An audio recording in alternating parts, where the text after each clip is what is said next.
बिस्मिल्लाहिर्रहमानिर्रहीम। अस्सलाम वालेकुम नाज़रीन, मैं हूं आम शहरी आरिफ हमीद भट्टी। आज 20 जून लाहौर से मुख्तलिफ ताज़ा तरीन और इनसाइड ख़बरों के साथ आपके सामने हाज़िर हुआ हूँ। नाज़रीन, अरसा दराज बाद कायदे आज़म के बाद पाकिस्तान में मुख्तलिफ हुक्मरान आते रहे, लेकिन बैरूनी ताकतों ने पाकिस्तान के हुक्मरानों को अपने इशारों पर घुमाना शुरू कर दिया, जिससे पाकिस्तान का वकार वो ना रहा जो कभी था। चंद रोज से ऐसे वाक़यात हुए हैं कि वज़ीर आज़म पाकिस्तान ने दुनिया में पाकिस्तान का वकार बुलंद कर दिया, जिससे मेरे जैसे एक पाकिस्तानी होने को फख्र है कि कम से कम जो अमेरिका के इंटरव्यू टीवी को तकरीर देते हुए वज़ीर आज़म ने कहा नामुमकिन है, अमेरिका तसव्वुर भी ना करे। और दूसरा, IMF को कहा कि आप हमें डिक्टेट नहीं करें, आपके कहने पर मैं अपनी आवाम पर महंगाई बम नहीं मारूंगा, और रिफ्यूज कर दिया, वर्ल्ड बैंक को रिफ्यूज कर दिया। इन बड़े कारनामों के बाद मैं इन दो खबरों की बात कर रहा हूं। अपोजिशन की नाकामियों पर अपोजिशन पहले ही शर्मिंदा थी।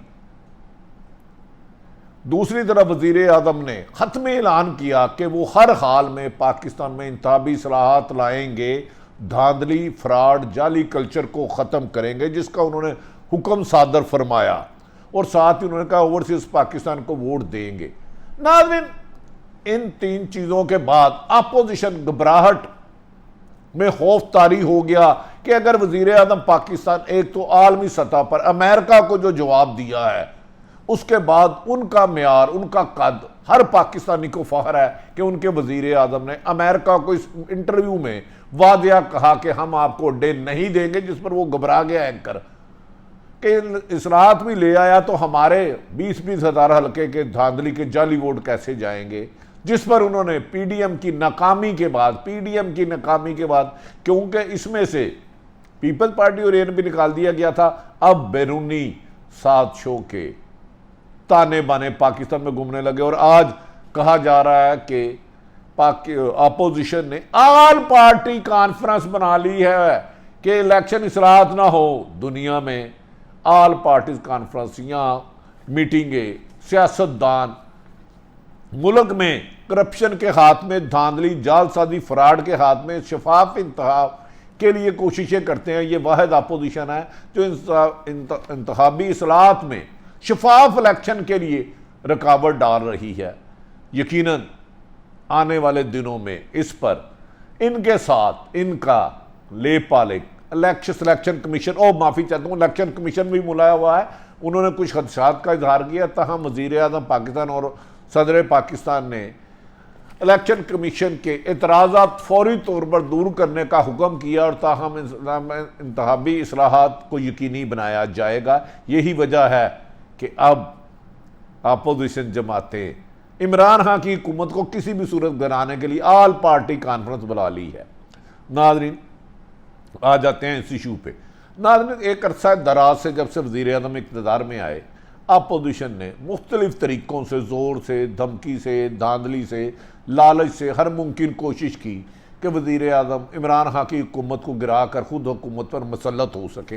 इन सिलसिले में ताकतवर हल्कों भी ऑफ़र की गई, अपनी खिदमत दी गई, आप जैसा कहेंगे वैसा हो जाएगा।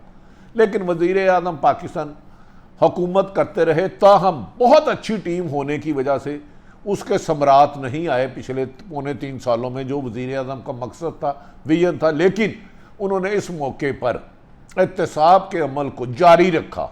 गो कि इसमें मज़ीद शफाफियत आ सकती थी, इसमें मौजूद लोग गिरफ्त में आ सकते थे, लेकिन वज़ीर आज़म ने किसी दबाव और प्रेशर की वजह से या हुकूमत जाने की वजह से एहतसाब के अमल को रोका नहीं, रुकने नहीं दिया। इस दौरान चंद वाक़यात हुए, फ़लस्तीन और इसराइल पे हमला हुआ, जिस पर वज़ीर आज़म पाकिस्तान ने खुलकर फ़लस्तीन की हमायत की और इस्लाम फोबिया के शिकार लोगों को कहा कि इस्लामी फ़ौज बनाई जाएगी।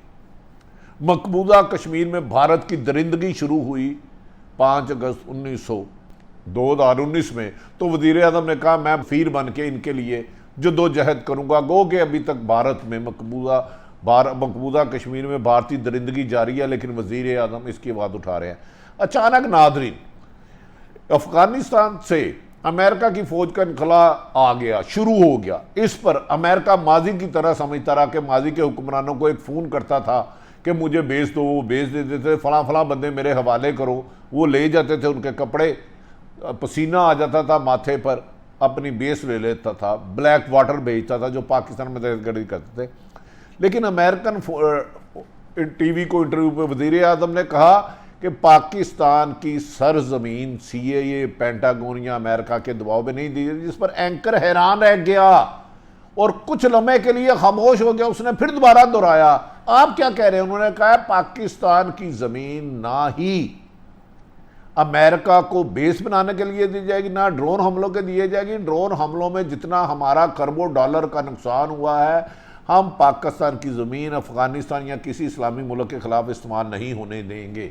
याद रखें कि अफ़गानिस्तान में 20 साल $1 ट्रिलियन करके अमेरिका को शिकस्त फाश हुई और अब वो वापस जा रहा है। लेकिन बढ़ती हुई चाइना की तरक्की, खुशहाली और इकानमी मजबूती पर और पाकिस्तान और चाइना के दरमियान दफाई और तजारती मुआहदों के बाद अमेरिका इस रीजन में अपनी हुक्मरानी चाहता है, नज़र रखना चाहता है। इसीलिए उसने अपनी इनखला के बाद अफ़गानिस्तान से, पाकिस्तान से मुतालबा किया, तो जिस पर वज़ीर आज़म ने इनकार कर दिया। इसके बाद कहा जाता है कि वज़ीर आज़म पाकिस्तान के ख़िलाफ़ इंटरनेशनल ताकतें जो हुकूमतें गिराने और बनाने में इन्वेस्टमेंट भी करती हैं और इंटेलिजेंस शेयरिंग भी करती है, उन्होंने ज़ोर लगाना शुरू कर दिया। नाज़रीन, वज़ीर आज़म ने इस दौरान एक और बड़ा काम किया। मैं ये कहता हूँ मौजूदा 2.5 साल में करप्शन भी होती रही, बेहद गवर्नर्स नहीं आ सकी जो वज़ीर आज़म का विजन था। और हमें उम्मीद है कि वज़ीर आज़म करप्शन के ख़ात्मे के लिए क्रॉस द बोर्ड एहतसाब जल्द शुरू करेंगे और गुड गवर्नेंस पर खसूसन फोकस करेंगे, क्योंकि आम शहरी जैसे उनको, उन्होंने अमेरिकन टेलीविज़न को इंटरव्यू देते हुए कहा कि पाकिस्तान की ज़मीन को अमेरिका के दबाव में नहीं इस्तेमाल किया, फ़ख्र किया। ऐसे ही अच्छी गवर्नेंस लाएंगे तो हम उनकी भी तारीफ़ करेंगे और करप्शन का खात्मा का उस पर तारीफ़ करेंगे। इस दौरान उन्होंने इलेक्शन इसलाहत का ऐलान किया। ये इसलाहत का अपोजिशन पर बम बन के बना, क्योंकि बार पुराने कुछ सियासतदान, करप्ट सियासतदानों ने अपने हल्के में 15 से 20 हज़ार वोट बनाए हुए हैं। नाज़रीन, इस दौरान उन्होंने इसको रुकावट डालने के लिए बहुत कोशिश की। PDM ने बहुत जोर लगाई, दर्जनों जलसे जुलूस किए जिसमें फ़ौज को तनकीद की गई, अदलिया को तनकीद गई, वज़ीर आज़म को जाली और सिलेक्टेड वज़ीर आज़म कहा गया। लेकिन वज़ीर आज़म पुरअज़म अपने रास्ते पर चलते रहे और एहतसाब का जैसा तैसा अमल था ये चलता रहा।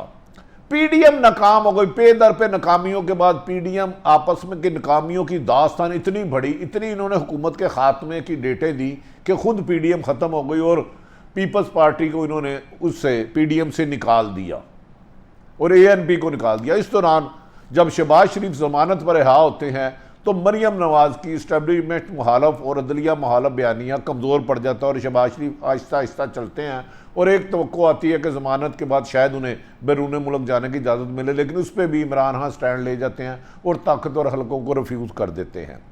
अब जब 2-3 वाक़यात इंटरनेशनल वज़ीर आज़म इमरान खान को पजीराई मिली, दुनिया ने उनकी बहादरी को और उनके जुर्रत को सराहा, तो इस पर दोबारा एक पाकिस्तान में साजिशें शुरू हो गई कि किस तरह इमरान खान की हुकूमत का खात्मा किया जाए, क्योंकि PDM नाकाम हो गई थी। PDM की नाकामी के बाद अब आज शहबाज शरीफ साहब, मोहतरम मौलाना फजलुर बिलावल भुट्टो के दरमियान गुफ्तगू हुई और उन्होंने कहा इंतखाबी इस्लाहत को रोकने के लिए इसमें गैर ज़ाब्ता काम हो रहा है, आल पार्टी कॉन्फ्रेंस बुलाई जाए, जिस पर मौलाना फजलुर बिलावल भुट्टो ने रजामंदी जाहिर कर दी। नाज़रीन, जब किसी मुल्क में जमहूरी हुकूमत होती है, अगर वहाँ कोई मसाइल होते हैं तो वहाँ पार्लियामेंट में ले जाया जाता है, वहाँ डिबेट होती है। अगर इंतखाबी इस्लाहात में कोई समझती है अपोजिशन कमी है तो उसे चाहिए अपने IT के एक्सपर्ट असम्बली में लेके जाए, अपने आइनी माहिरीन ले जाए और उसको साफ शफाफ इलेक्शन करवाए जाए। इलेक्शन कमीशन का काम इलेक्शन कराना नहीं, साफ शफाफ इलेक्शन करवाना है। इसकी इलेक्शन की नाकस कारकर्दगी, करप्शन और मिसाल यह है कि पिछले 20 हर इलेक्शन में हारने वाले ने जीतने वाले पर धांधली लगाई। इवन के 2013 के इलेक्शन में आसफ अली जरदारी मोहतरम सदर पाकिस्तान थे, उन्होंने कहा यह RO का इलेक्शन है, जाली इलेक्शन है, जब नवाज शरीफ वज़ीर आज़म बने तो इसका मतलब है इलेक्शन इस्लाहात की ज़रूरत थी। अब पीडीएम नाकामी के बाद एपीसी के पीछे कौन है? कहीं जिन्हें इमरान खान ने रिफ्यूज़ किया अड्डे देने से, आईएमएफ की शर्तें मानने से इनकार किया। आईएमएफ ने कहा कि 90% बिजली की कीमत बढ़ाई जाए जो आवाम के लिए जलजला और तबाही थी, वज़ीर आज़म ने रिफ्यूज़ कर दिया। उन्होंने कहा पेट्रोल और गैस की इतनी कीमतें बताई जाए, वज़ीर आज़म ने रिफ्यूज़ कर दिया। वज़ीर फाइनेंस मिनिस्टर शौकत तरीन ने रिफ्यूज़ कर दिया। उन्होंने कहा इनसे नेगोशिएशन की जाए, मैं अपनी आवाम पर महंगाई बम मार के इन्हें ख़त्म नहीं करना जा रहा, ताहम इसके लिए कुछ मुश्किल वक्त ज़रूर आएगा। वर्ल्ड बैंक और IMF की सख्त शराइत बढ़ेंगी और अमेरिका वज़ीर आज़म इमरान खान की हुकूमत के ख़ात्मे के लिए हर मुमकिन इकदाम करेगा। ना सिर्फ पाकिस्तान की सियासी जमातों को फंडिंग करेगा बल्कि और भी तरीके इस्तेमाल करेगा कि इमरान खान की मुश्किलात में इजाफा हो। नाज़रीन, ये भी हैरत होती है कि अगर मौजूदा हुकूमत को इस्लाहात पर कहा जा रहा है कि मौजूदा अपोजिशन ने कहा इलेक्शन कमीशन के तहफ़्फ़ुज़दार दूर करने की कोशिश की जाए, इस पर सदर पाकिस्तान ने कहा फौरी तौर पर इलेक्शन कमीशन ने इस्लाहात पर जो इलेक्शन कमीशन तहफ़्फ़ुज़दार है इसको फौरी तौर पर दूर किया जाए और बैरून मुल्क समुंदर पार पाकिस्तानियों को वोट देने के लिए हर मुमकिन इकदाम किया जाए। वज़ीर आज़म पाकिस्तान ने कहा दुनिया इधर से उधर हो जाए, हर रुकावट हर समुंदर अबूर करके इंतखाबी इस्लाहात करवाऊँगा और शफाफ इलेक्शन करवाऊँगा और समुंदर पार पाकिस्तानी जो कम व बेशतर 90 लाख के करीब उन्हें वोट का हक दिलाऊँगा।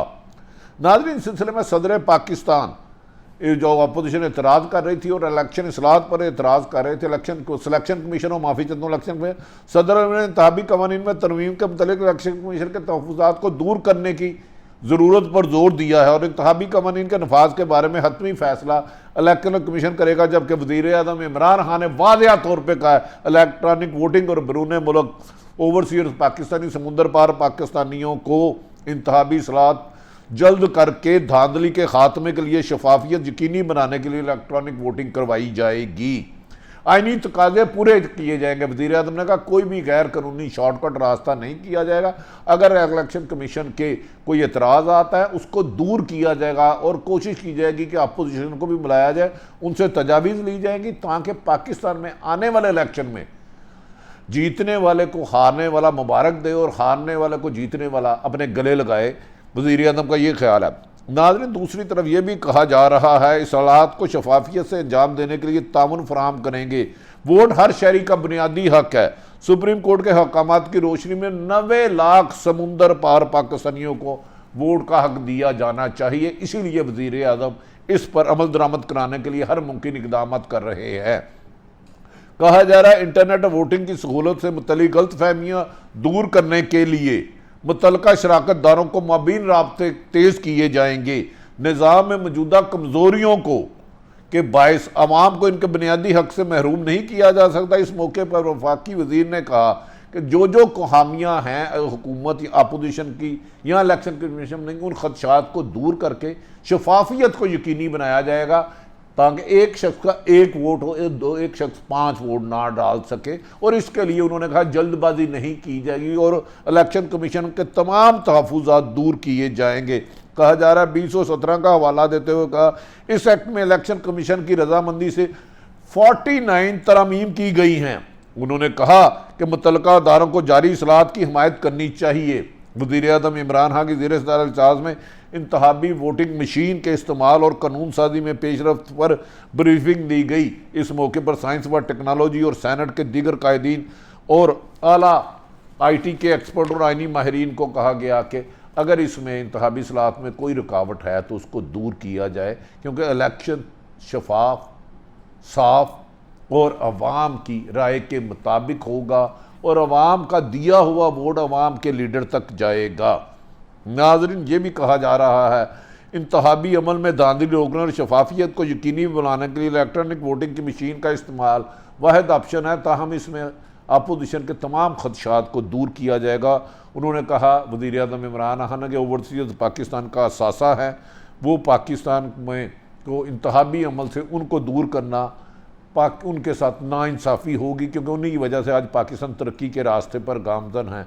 वज़ीर आज़म की मुश्तरका मुफादात कौंसिल का इजलास जिसमें बिजली की मौजूदा पॉलिसी 2021 को मसूदा पर तफसीली गौर किया गया और फैसला किया गया कि बिजली की कीमतें IMF की शराइत के मुताबिक गैस की कीमतें नहीं बढ़ाई जाएंगी, क्योंकि इससे आवाम की एक दिन की ज़िंदगी गुजर बसर करना भी नागवार हो जाएगा। वज़ीर आला मामन खसूसी को कहा गया कि वो इस किस्म की पॉलिसियाँ बनाएं कि आम शहरी जो बेरोज़गार हैं, किसान हैं, मज़दूर हैं, उन्हें रोज़गार मिले और जमहूरियत के समरात उन तक पहुँचे और बिजली के बिलों में कम आमदनी वालों के लिए मज़ीद अच्छी स्कीमें लाई जाए। नाज़रीन, पिछले दिनों में इसीलिए वज़ीर आज़म पाकिस्तान ने कहा कि उन्होंने हाउसिंग में, तामीरात में, इंडस्ट्री में, ज़राअत में आम किसानों को कर्ज़े दिए, 1.5 लाख 4-5 एकड़ वालों को कर्ज़े दिए, छोटे किसानों को दिए, छोटे कारोबार हजरात को दिए, मकान बनाने के लिए दिए।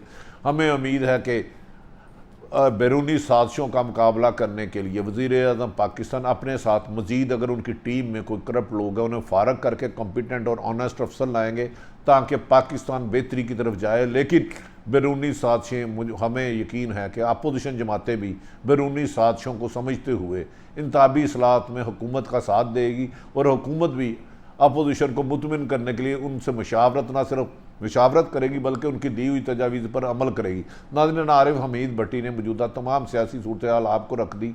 ये वाहिद वज़ीर आज़म है। मैं सिर्फ गुड गवर्नर्स में बहुत सारी मुझे गिले शिकवे हैं, लेकिन जिसने कश्मीर का सफ़ीर बने, मकबूजा फ़लस्तीन पर मज़ालिम के ख़िलाफ़ आवाज़ उठाई और अमेरिका जैसे मीडिया को, इंटरनेशनल मीडिया को साफ जवाब दिया कि नहीं देंगे बेस अड्डे, इससे पहले किसी पाकिस्तानी लीडर की ये तारीख नहीं मिलती।